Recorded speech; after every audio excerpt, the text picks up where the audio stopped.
Bugungi video Minecraft tarixida haqiqiy afsonaga aylangan Technoblade haqida bo'ladi. Uning haqiqiy ismi Alex bo'lib 1999-yil 1-iyunda tug'ilgan va 2022-yil 30-iyunda saratondan vafot etgan. Uning kanalida hozirda salkam 18 million obunachi mavjud va shu vaqtgacha 993 ta video joylangan. Endi esa nega u Minecraft unutilmas afsonaga aylangani haqida gaplashsak. Uning shu vaqtgacha qo'ygan rekordlari va PvP mahoratini hech kim takrorlay olmaydi.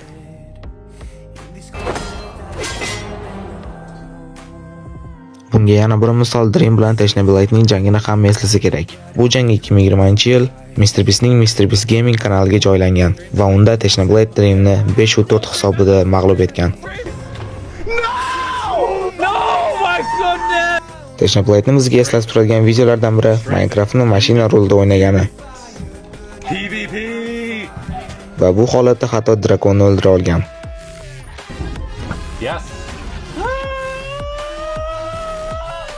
Technoning o'limidan so'ng uning otasi kanaliga video joylagan Technoblade'ning o'lgani haqida. Hi, I'm Technoblade's dad. He wrote a message and he asked me to read it to all of you. Technoblade o'z o'limini bilgan. Buni otasi kanaliga joylagan videodan bilish mumkin. Ya'ni u videodagi Technoblade'ning o'zi olgan videoning ilk soniyalaridan.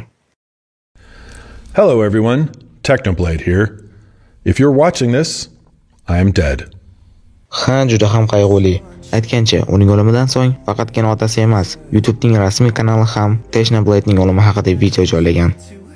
Search the phrase Technoblade never dies on YouTube and you'll find tens of thousands of videos. Aytgancha, uning Technoblade hech qachon o'lmaydi shiori Stream Fighter portali o'lishiga ozgina qolganda o'ylab topgan so'zlari. Mana original video.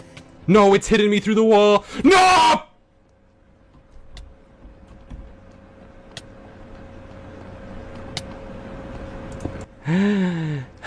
Not even close, baby! Technoblade never dies!